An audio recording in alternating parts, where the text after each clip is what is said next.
আসসালামু আলাইকুম ওয়া রাহমাতুল্লাহি ওয়া বারাকাতুহু। আহমাদুহু ওয়া নুসাল্লি আলা রাসূলিহিল কারীম, আম্মা বা'দ।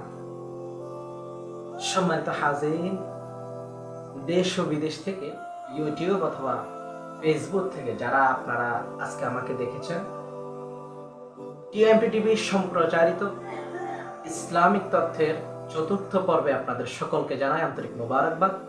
রমাদানুল মুবারকের এই বরকতময় সময়ে আপনাদের সকলকে জানাই শুভেচ্ছা। আজকে আপনাদের সাথে আমি যে বিষয়টি নিয়ে আলোচনা করব তা হচ্ছে ইফতারির দোয়া সংক্রান্ত আলোচনা। ইফতারিতে আমরা কি দোয়া পড়ব, এই বিষয়ে আল্লাহর নবীর কি হাদিস বর্ণিত আছে, এই বিষয় নিয়ে আলোচনা করবো ইনশাল্লাহ। তাহলে আজকে দেরি না করে আমরা সরাসরি মূল আলোচনায় চলে যাই ইনশাল্লাহ। প্রথম আপনাদের সামনে আমি যে হাদিসটি বর্ণনা করব, এই হাদিসটি আবু দাউদ শরীফের হাদিস।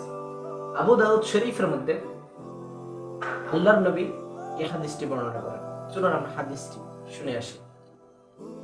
عن ابن عمر رضي الله تعالى عنه قال كان النبي صلى الله عليه وسلم إذا أفطر قال ذهب الظمأ وابتلت العروق وثبت الأجر إن شاء الله।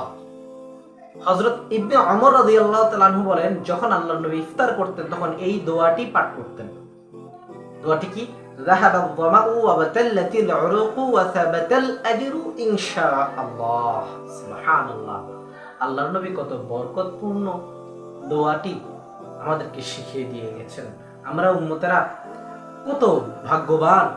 প্রিয় হাবিব, আল্লাহর প্রিয় হাবিবের যেই আমলগুলো আমরা পেয়েছি, এই জন্য আমরা তো কত ভাগ্যবান। আল্লাহ রাব্বুল আলামিন আমাদেরকে ভাগ্যবান হিসেবে তৈরি করেছেন। আল্লাহর নবী এই দোয়ার মধ্যে কি বলতেছেন, দোয়াটির মধ্যে কি কথা বলা হয়েছে? দোয়াটির মধ্যে বলা হয়েছে তৃষ্ণা দূর হলো। আমাদের যে তৃষ্ণা ছিল, এই তৃষ্ণা দূর হলো। শিরা উপচুরা যেগুলো আমাদের শরীরগুলো সতেজ হলো।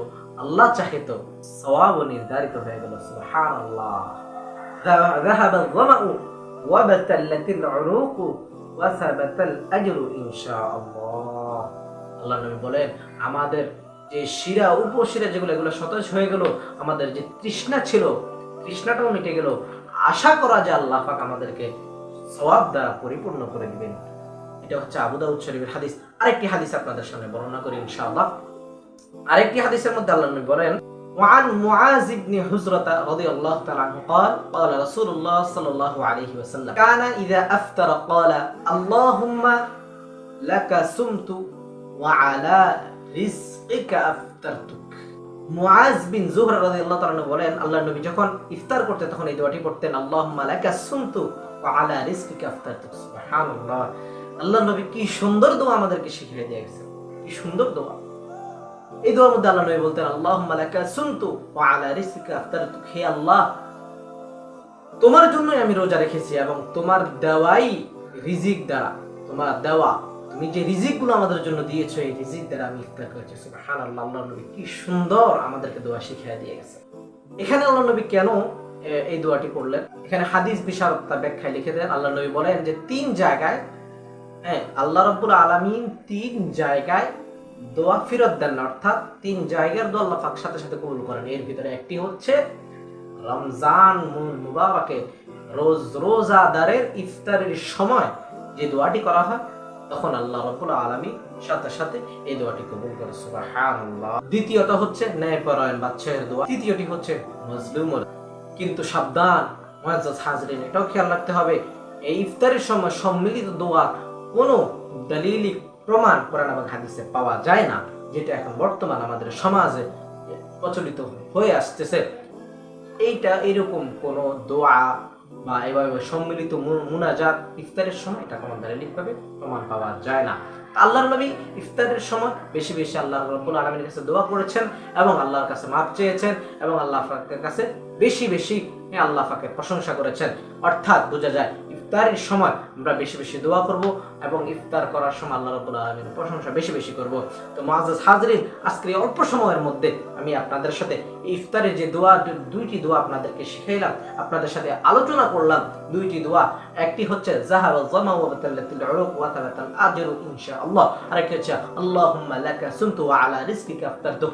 আমরা চেষ্টা করব মুআজ্জাজ হাজরিন প্রতিটি রমজানের ইফতার করার সময় এই বেশি বেশি দোয়াটি পড়তে। ইনশাআল্লাহ আল্লাহ রাব্বুল আলামিন আমাদের সকলকে এই দোয়াটি পড়ার জন্য ইনশাআল্লাহ আল্লাহ রাব্বুল আলামিন আমাদেরকে তৌফিক দিবেন। আল্লাহর কাছে বেশি বেশি দোয়া করবেন। এই রমজানুল মুবারকে রহমতের মাস চলতেছে, মাগফিরাতের মাস, নাজাতের মাস, বরকতপূর্ণ মাস। এই মাসের মধ্যে আমরা সবাই মুসলমানদের জন্য দোয়া করব। তো মুআজ্জাজ হাজরিন, বেশি আর সময় নিব না, আজকের মতো আপনাদের থেকে আমি বিদায় নিচ্ছি। আজকের মতো আমি আপনাদের থেকে বিদায় নিচ্ছি তারেক মাহমুদ। অন্য একদিন আবার অন্য একটি বিষয় নিয়ে আপনাদের সামনে আমি হাজির হব। এই পর্যন্ত আপনারা সবাই সুস্থ থাকুন, ভালো থাকুন এবং সুন্দরভাবে দ্বীন ইসলামের বিষয়গুলো মেনে চলার চেষ্টা করুন।